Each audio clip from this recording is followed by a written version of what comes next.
Digital marketing never stays still. Those are the first words of today's newsletter that's just been released by Nicky McKenna here. Nicky, this is pretty much your first podcast on video. Are you quite nervous? A little bit, yeah. Let's set the scene. Here we are at No Stairway Creative in the heart of Chiswick, and what a lovely venue it is. Let me hit you with a question, because you are the Chief Executive of WSI Digital Advisors. Let's say you met King Charles very briefly on Chiswick High Road and he said, "What do you do?" And you only got a few seconds before he moves on. What would you say? I always describe digital marketing as it's how businesses connect with their customers online. So if you think about it, it's how they become more visible on the right platforms so that their customers can find the information, the products and the services that they're looking for so that they can buy from the businesses. So that's what it is.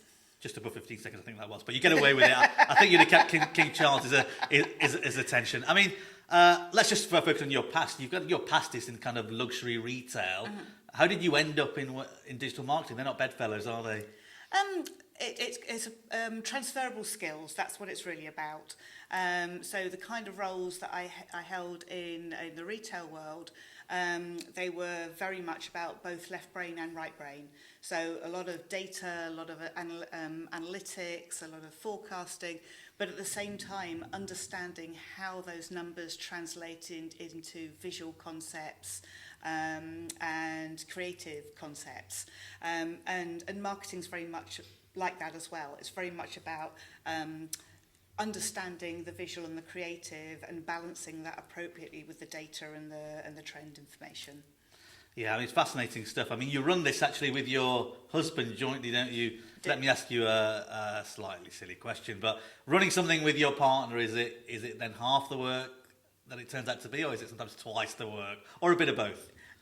It can be a bit of both. Anybody who's starting out business with their life partner, you go on a bit of a journey together, as they say, because you have to learn how to work with each other, and you also have to put boundaries in place. Otherwise, work seeps into your life, and life seeps into your work. When you work together, you're running a business together. A bit of that's inevitable. But you do have to have those transition boundaries. So for me, when I stop at the end of the day and I start cooking dinner, work's off the agenda. Understood. You're very clear about that. Let me just ask you, I mean, digital marketing is such a broad topic, digital strategy. Just define what it really means in terms of your business and what it is for people who are perhaps new to the area, don't quite understand where it starts and stops. Yeah. It's a massive discipline. There are hundreds of different ways you can go. So within the digital marketing place, there are people who are coders, there are people who are creatives, there are people who are data people. So there are lots of different directions that you can go in. Where we specialise in getting found online. So it's what's known as SEO, which is getting in the Google rankings, in AI visibility, which is getting found in those AI overviews. So now Google summarises those rankings into like a top 3, if you like. Yeah, I've seen that. I mean, let me just every time I sort of Google something, it comes up with an AI right at the top and an AI search and a summary and what AI, rather than traditional kind of here are the top 10 on Google and off I scroll away. Yeah, absolutely. And it's changed the game. Because if you think Google used to give you, say, 10 search results on the first page and then 10 more pages, and the further down you were, the less likely you were to be clicked on. Whereas now, Google summarises for you at the top. And it typically will recommend 3 or 4 different businesses. The AI visibility is all about how you get recommended by the AIs, but it's not just AI overviews. There's ChatGPT, there's Claude, there's Perplexity, and they've all got slightly different algorithms, which is it's the interesting and exciting thing in my world at the moment, because it's not one size fits all. And can you not the right phrase, but can you game the system and put in place things, based on expertise and those kind of things. So it's definitely going to recommend you over competitors, or is it a bit of a chance thing? No one knows the algorithm, and you can only do certain things that are best practices. Where would you sort of define what you can do and what impact you can make? You've got to work with it. All of the platforms, they tweak the algorithm all the time. So Google do 2 big updates a year, but they also they're reported to make 2,000 tweaks in a year. So, which is why people like us have got a job, because it's our job to stay on top of what it is that they're doing, so we can advise customers on their campaigns as to how do we lean into what they're prioritising at the moment. So right now, Google are leaning into what some of the AIs are doing. So it's much more about credibility. So are you're showcasing your reviews? Are you showcasing your case studies? How do the AIs and your customers, really importantly, arrive at your site or arrive at your digital presence and go, yeah, this person really knows what they're talking about on this topic? Yeah, you can't really bluff it, can you, really? No. And that's the key thing. It requires probably quite a lot of in-depth work. You can't just show up with a website one day and expect to... Go on, here's another question. So, I'm trying to figure out what your ideal customer or the kind of businesses you work, and from what you said so far, I would assume it's fewer micro businesses, but maybe more larger ones. But, how do you start looking at, what people invest? Perhaps gives an idea of previous investments that people have made and how much ROI you see on what you spend with yourselves and other digital marketing agencies. Yeah. We operate with SMEs. So typically they've been in business a little while, they're ready to take the business to the next level, or maybe they're at that point of they understand that to be preparing for exit, that they need to up their digital game. Yeah. But typically it's about how you connect with your customers online and making those online connections. So, where we sit is micro businesses will normally try and do a lot themselves because they're learning how it works, what works for them, what's not. And then when you're at that next kind of level, so maybe you've got 5 employees or so, maybe you've got somebody who looks after your marketing for you. Yeah. Because marketing's such a huge discipline, it's rare to find somebody who can do your SEO and your Google ads and your meta ads, etc. So most businesses, they will work with a developer and they'll work with an agency to make all those elements work together. Price-wise, we're not the cheapest, we're not the most expensive, we're mid-tier. Reason for that is because we're operating with SMEs, we're not operating with corporates. But the value add that we bring is that both Peter and I have worked for 30 years on the other side of the fence. So we have been in our customers' shoes, if you like. Yeah. We've made those decisions and we understand how they've got to make it fit in their budget, what good looks like, what the business language is rather than the technical language, and that's really the value that we bring. So we will always, every month we'll feedback what's happened, we'll give them ideas of things that they can do to improve the campaign, or we could do to improve the campaign, that's where we really sort of bring the value. Yeah, I'm going to say you've got 9,000 LinkedIn followers, or actually you will have by the time Rob edits this and you give him your 12 edits and all that kind of stuff. You're only 2 dozen away. So, but you post a lot about AI, and there's so much stuff about AI these days. There's overwhelm times 10. But I know we covered it here, but we covered it just before. But just to clarify, how does that impact now how people are found online? Because people are now suddenly sort of seeing almost overnight the change when they're Googling, and kind of like the old traditional primetime real estate, the top 3 in Google is kind of going down the kind of priority and rankings list, if you like, and there's this AI thing, and people think, well, that's maybe for the big boys. AI recommends the big boys, and I'm just an SME micro business. So how has AI found how people are found online? Because that's really why they're doing the digital strategy and marketing, is they want to be found online. Yeah. People contact them, and it's a shortcut way to get the business. Yeah. Shortcut? No, it's not. Sorry. It takes time. It takes time. Anything SEO, AI visibility, what you're doing is you're communicating with your customers, but you're also telling the AIs and the algorithms that they can trust you. And that's what you're trying to build up, and trust as in between human beings. It doesn't happen overnight. From an AI visibility point of view, there's a lot of questions about, do we use AI, do we use ChatGPT, do we not use ChatGPT or Perplexity or Claude or whatever your chosen platform is. So what the news is that it is all about the quality of what you produce. Are you delivering a unique perspective? Are you demonstrating expertise? And if you've done that brilliantly using a piece of AI, you won't be marked down for that. But if you've produced AI slop, so it is that same as everybody else, and you see it on LinkedIn. The structure of the posts gets really samey. There are AI tells in there that you just think, oh, come on, did you not read this before you actually put it out on the platform? Yeah. I mean, ours are obviously all authentic, of course, but but I understand what you mean. Actually, by you elevating your content, you sound the same as everybody else. Yeah, and it's important that you have a point of view.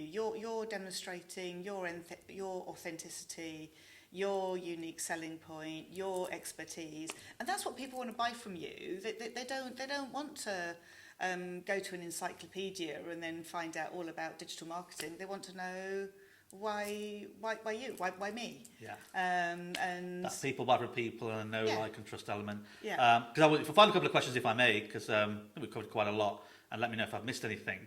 But you are part of several networks in West London. You're known very well, you and your partner and your business. You're part of the local chamber. I think, is it West for Women? Yeah. Something out, and there's probably loads of other things that I've missed. Where can we find Nicky, McKenna and your business, and what other networks of people living in West London can they be part of that you can maybe tell them about? Yeah, so obviously digital marketing business. We eat our own dog food, so you'll find us online. You'll find us in search. We post regularly on the social media platforms. Very much trying to share helpful content. And then, as you say, people do buy from people, so that personal connection is a really important element of what we do. So we're very active with the West London Chamber of Commerce. We work locally with Business Beanstalk, with the Chiswick Business Network. I'm part of an invitation-only group which is called Trafford, and so I'm always trying to just make connections with people. But I've also learned that making connections with people doesn't happen overnight. You don't walk into a room, have a quick chat, hand out a business card, and walk away. No one will remember you for that. You've got to commit yourself to it. It's a longer-term process. Yeah. And in fact, you've introduced me to a lot of people. Let me just ask you a final question here of, if someone just started their own business, perhaps they've made redundancy, with AI, or they've just left because they want to start their own business and passion. You've been in this game a while. I mean that in the best possible way. What advice would you give to people if they are in this kind of West London area? You mentioned some of the groups there of Chiswick Business Network and the Business Beanstalk that we're both a member of, and the chambers. What advice would you give in terms of networks and places to go to be involved? And then, of course, just that business advice in that first year. Because I realise, in my first year, you can't get enough of it. You want to soak a lot in. Yeah. First year is hard yakka. And I think financially you need to make sure that you're set up, because particularly in business services, chances are you won't earn any money in the first 6 months. The hard work you put in comes good later, so make sure that you've got good financial advice. Make sure you set yourself some boundaries, because running your own business can become all-encompassing, and it can take over your whole world, and if it does that, then actually a lot of people end up giving up. You're doing it to live. It's a bit of a waiting game. You have to trust the process almost. Yeah, no, exactly. And when it comes to obviously, I would say invest in digital marketing, work with a good partner. Yeah. From a networking point of view, I would say find your tribe. try different networking groups, and then I always say choose 3 and commit to 3 and do those 3 really, really well. So you go every week, you do your one-to-ones afterwards, you follow up, you get to know people, and that's when the magic happens. Yeah, I agree with that. Yeah. Look, we're at the end of the podcast. I hope you enjoyed it. It went very quickly. Have I not covered anything that perhaps we should in the world of digital strategy and marketing? Is there a kind of secret that we've forgotten about that we could let the 2 people and that person's dog who are listening, watching, tuned in by accident know about? I think we've covered quite a lot there, haven't I? Quite broad stuff. I suppose I should talk about advertising in the mix. Yeah, tell us. Because all the conversation at the moment is about AI overviews, ChatGPT, etc.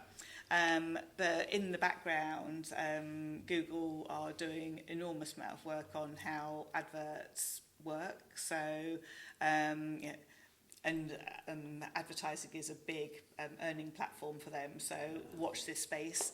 And the other thing that's happening is the new universal shopping protocol, which basically means that you'll be able to buy products from within Google search. And that's coming over the next year or so. So there are some really, really exciting developments in our space. So yeah, definitely one to watch. Excellent. And how can people find you, Nicky McKenna? You're on LinkedIn. Where can they email you? Is there an email that if somebody wants to get in touch about your services? What's the best way to get in touch with you? Best way to get in touch with me, find me on LinkedIn, follow me, connect with me, DM me on LinkedIn. There you are. There's a free request to connect with someone on LinkedIn to boost your follower count by 1. I don't let anybody go before a few quick fire questions. So Okay. only a sentence or 2 maximum, and I make them up, you answer them. Okay. In our business, Peter, which is your partner, is better than me at... He's better at change. He's a change seeker. I'm a change follower. But I am better than him at structure. Lots of people get digital marketing. They can find cheap services abroad. Might work for some, but if you do that, be wary of... It's cultural differences, location differences. A lot of digital marketing is location specific, and it's very interesting seeing how different businesses understand that location specific work. If we work with you, would you be farming our stuff abroad for someone else to do, or do you do all in-house in the UK? We have a production centre in South Africa. And the reason for that is English first language, cultural similarities, 1 hour time difference. Also, they are part of the WSI network, so they work to the same standards and protocols that we do. So they act as part of our business, so it's seamless to the customer. Yeah. Yeah. Understand. And final one, the best thing about West London is... And don't say no, stay away creative. The best thing about West London is... Chiswick. Chiswick, and we are in the heart of Chiswick. Let's end this podcast. I'm going to give you the time to camera, if you look at that camera over there. Tell us why digital marketing and digital strategy is so important, and why people really need to kind of invest or look into it seriously if they're starting their business. Yeah. Just a camera. Yeah, I think at the moment it's very easy to create content. With AI, you're in the world now, more is not more. You need to curate your content. You need to be very clear about what it is that you do. You need to be credible, not only to your customers, but to the AI algorithms as well. So a digital marketing consultant will guide you through that. They will help you choose the right mix of strategies to use, and they'll make sure that you're not doing things like building your own Google Ads and just giving money to Google. They will help you spend that money wisely. Thank you very much for listening. That is Nicky McKenna from WSI Digital Advisors, 9,000 LinkedIn followers. I think the only person I know who posts more regularly than I do, but give her a follow, as you saw that she said. Thank you for listening.